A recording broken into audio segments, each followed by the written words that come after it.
Hello everyone. I, like everyone else, am very sorry that I cannot be there in Valencia, but welcome to sunny and warm Taunton, Somerset in the United Kingdom. So let's begin. There is only a small body of work in translation studies that explicitly works within an OT framework. The list of published works is as follows, with a few variations on these versions, and in chronological order. Begins with Mansell, 2004, then Dolce, 2006, Mansell, 2008, A and B, the latter being my PhD thesis, Dolce and Mansell, 2008, then Darwish, 2008 and 2010, and Kalfoglu, 2010 and 2013. The work of Dolce and Mansell represents an evolution of our ideas, which are essentially as follows. The source text for translation corresponds to the input of OT. A translator creates a series of possible translations for a stretch of source text, equivalent to gen, and compares these amongst themselves, H-eval, according to the extent to which they respect features from the input, faithfulness constraints, and the expectations and requirements of the target side, markedness constraints. And the candidate that best satisfies this hierarchy is the optimal translation in a given context, the output.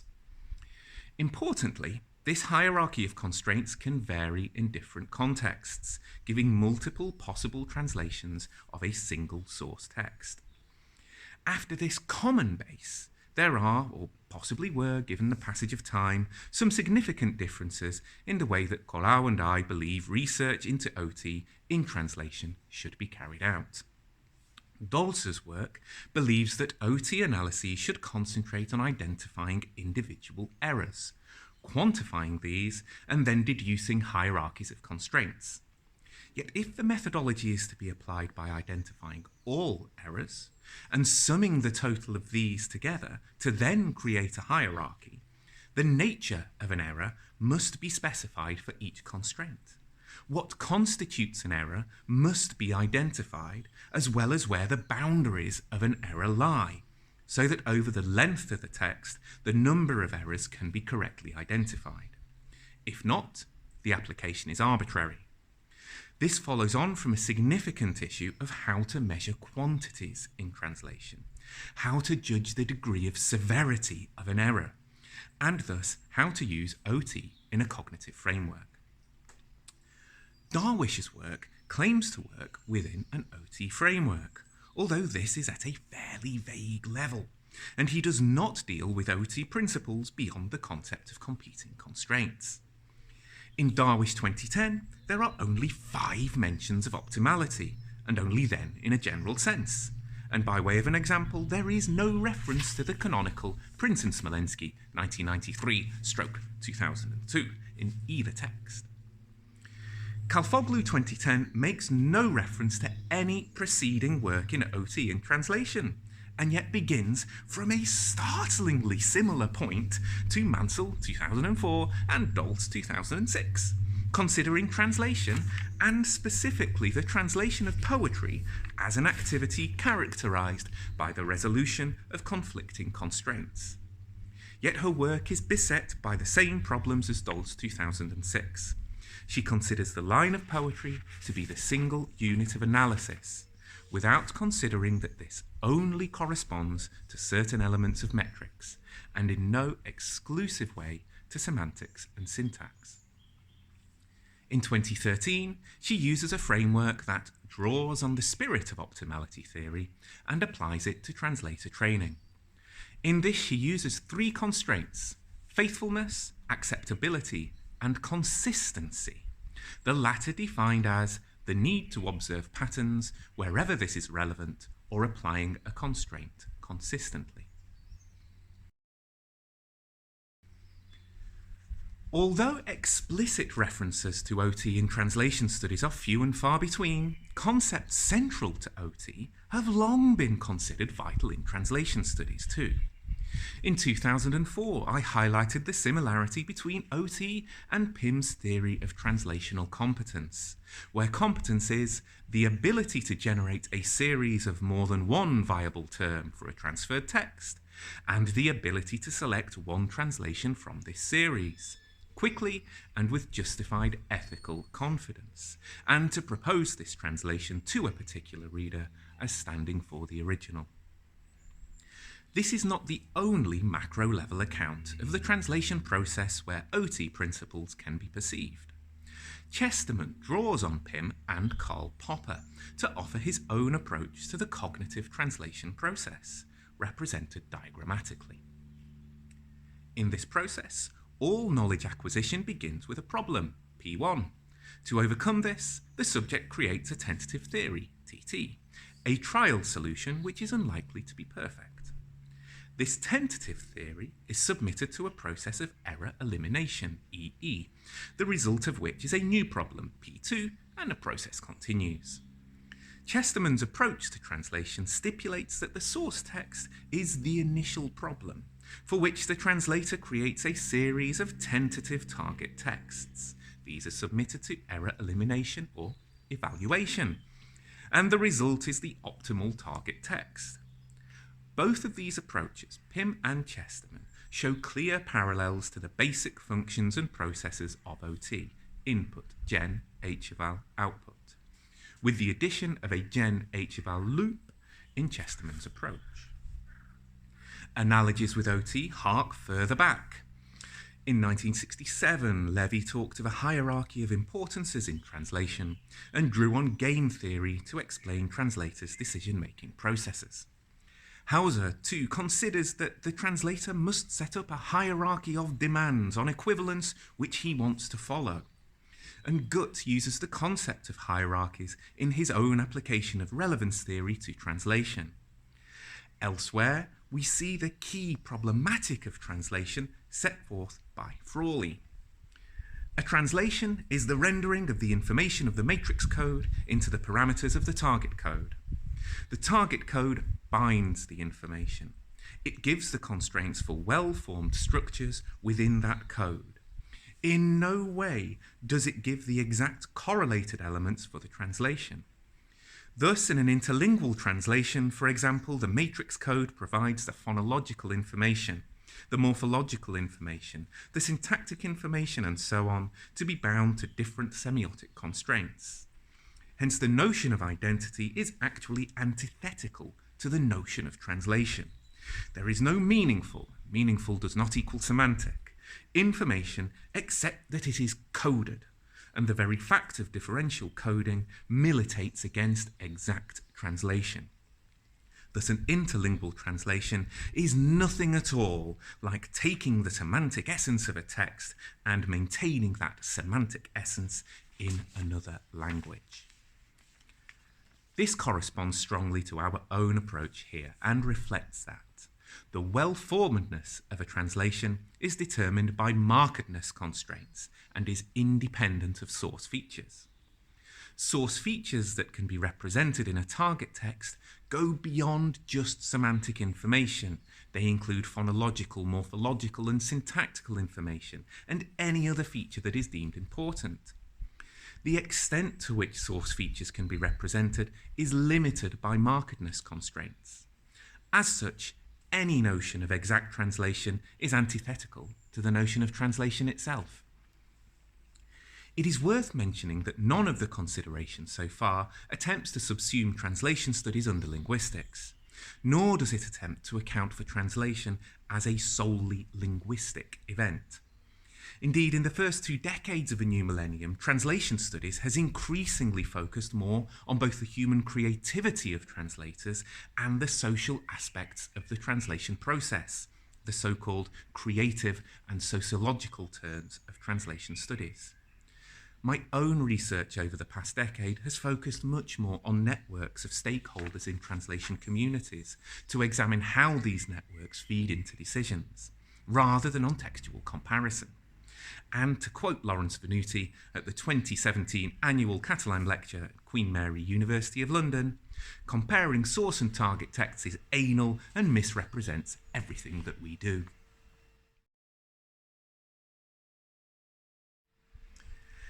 Given the immense complexity of contexts in which the translation process can take place, and the number of people involved, it makes sense to first look at how macro-level principles from OT might function in an approach to translation, and then consider what we might gain from the further detail of constraints. One such concept from translation studies is translation universals. At the most general level, these are features that typically occur in translated rather than original texts and are thought to be independent of the influence of the specific language pairs involved in the process of translation. For Tory, who prefers the term laws to universals, these universals are the ultimate aim of the discipline of translation studies itself. From a descriptive study of translation activity, we can progress to higher level generalizations and thus a theory of all that can be involved in translation, and thus define its boundaries. Yet, as we shall see in section 4, there is not only terminological ambiguity here, but conceptual instability. Two of the most frequently cited cases of universals are those proposed by Tory and Baker. Tory offers two exemplary laws of translation, the law of growing standardization and the law of interference. The first is one basic law which decades of text-based research into translational products in many different cultures have been able to come up with, for which Tory offers three definitions. In translation, source text themes tend to be converted into target language or target culture repertoires. In translation, textual relations obtaining in the original are often modified, sometimes to the point of being totally ignored in favour of more habitual options offered by a target repertoire. And in translation, items tend to be selected on a level which is lower than the one where textual relations have been established in the source text. This generality is not a problem. What all three of the definitions above describe is a situation where relatively unmarked structures are chosen in the target text, regardless of what is presented in the source text and regardless of the macro level. Within our approach, this is a case of markedness constraints at work, placing demands on the textual linguistic makeup of the target text at all levels. Just as Tory's law is general, so is the concept of markedness. It is not present for just certain structures, but rather potentially for all structures at all levels, whereas specificity arises from individual constraints and the translator's journey and interpretation of the source text from the hierarchy of these. Tory's second law of interference is one that he has been contemplating for years and is defined as follows. In translation, phenomena pertaining to the makeup of the source text tend to be transferred to the target text. This in itself seems to be stating the obvious, although it is qualified with the observation that this tends to take place whether they manifest themselves in the form of negative transfer, i.e. deviations from normal codified practices of the target system, or in the form of positive transfer, i.e. greater likelihood of selecting features which do exist and are used in any case. Thus Pym's comment of, where else is a translation going to get its features from but the source text, is more provocative than naive, since the target text is a translation for a different locale, then some element has to come from the target locale for it to be recognised by its audience. What Tory identifies in the law of interference corresponds to faithfulness. That is, that any source text feature can potentially be transferred, but always with a potential cost. With the two laws corresponding to the concepts of markedness and faithfulness, it is interesting that Pym should posit a case when the two laws interact. In that case, the text theme would be rendered as a text theme, and there would be interference of a negative kind. The translator would not have obeyed the law of growing standardization, they would have obeyed the law of interference. This case would give weight to the argument that a law is representative of constraints. Translators can choose whether or not to respect the constraints or laws. And yet with interaction, a different result is given. However, if the translator opted to render the opposition engraved penciled, or even lawgiver student, the result could be quite standard in the target culture, and yet there would still be interference from the source text. In that case, the translator would have acted in accordance with the law of standardization and the law of interference, both at the same time. Just as faithfulness and markedness are not by nature opposed to each other, neither are Tory's laws. Baker also proposes universals of translation, of which there are 4 to Tory's 2 laws. The universals are explicitation, which is an overall tendency to spell things out rather than leave them implicit. Simplification, which is the tendency to simplify the language used in translation. Normalization or conservatism, which is a tendency to exaggerate features of the target language and to conform to its typical patterns. Leveling out, which is the tendency of translated texts to gravitate towards the center of a continuum. Pym argues that Baker's 4 universals all overlap and can all be subsumed under Tory's law of growing standardization. Similarly, all can be accounted for in terms of markedness by optimality theory. Now, bear with me here. Explicitation is due to markedness at the level of semantics, demanding unmarked references. Simplification is due to markedness at all levels, demanding excessively unmarked structures, and so explicitation can be a particular type of simplification. Normalization is due again to markedness constraints demanding unmarked structures, and so simplification is an extreme case of normalization, and explicitation is a specific form of explanation. Finally, leveling out is due to markedness constraints, since there are repeated characteristics regardless of source text features, and this may overlap with any of the other universals. And should you need to rewind and go over that again, that is the beauty of video. Thus, just as Baker's universals can all be considered developments of Tory's law of growing standardization, within an OT framework, they can be considered as different manifestations of markedness. However, since Baker's universals are not exclusive, nor indeed as universal as they claim, but rather seem to point towards similar phenomena, they would seem to be recurrent constraint hierarchies rather than single markedness constraints. Indeed, with these universals, the same target text feature can be seen as conforming to different universals, even in the same contexts. Although Baker's compartmentalization seems to make things easier to understand, it does not aid in identifying underlying theoretical concepts, specific universals, and specific strategies.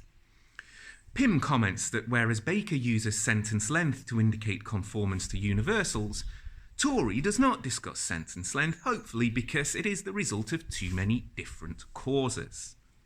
One single variable cannot determine an entire universal, especially when there is a complex situation. A long sentence can be long and complex, long and simple, can be full of monosyllables or learned words, and these would all be very different.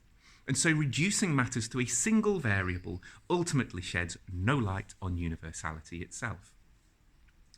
This is another area where constraint interaction can shed light. If the phenomenon is complex, easy for me to say, constraints will interact to create it, and then comparing different interactions, hierarchies, we can propose patterns or universals from features and relationships. The use of constraint interaction would highlight the micro levels involved and the interaction of macro level elements such as faithfulness and markedness. Indeed, since Baker does not even consider elements from Tory's law of interference, or indeed the concept of faithfulness, her insights are one-sided. Pym interestingly suggests that Baker does not consider any aspect of interference or faithfulness because the corpus linguistic approach she uses does not allow for STs to be taken into account. Thus, we can see the importance of both the source and target texts in a full picture of translation. The analysis here demonstrates that OT in translation studies provides a possible theoretical framework to take account of the decision-making process. There are plenty of challenges in developing this approach, not least what the unit of comparison should be and how to count errors, understood here as violations of constraints. However, cognitive research using OT in linguistics might help to shed light on the black box of the translator's decision-making processes. And what's more, research grounded in cognitive processes would help to avoid drawing excessively hasty conclusions on the basis of comparing typologically very close languages only, or a very small range of languages, or falling in the trap of an approach that focuses almost exclusively on the target side of the equation, such as Baker above. It can thus help to explain how commonly perceived phenomena might not be universals in themselves, but rather a particular recurring hierarchy of true underlying universals.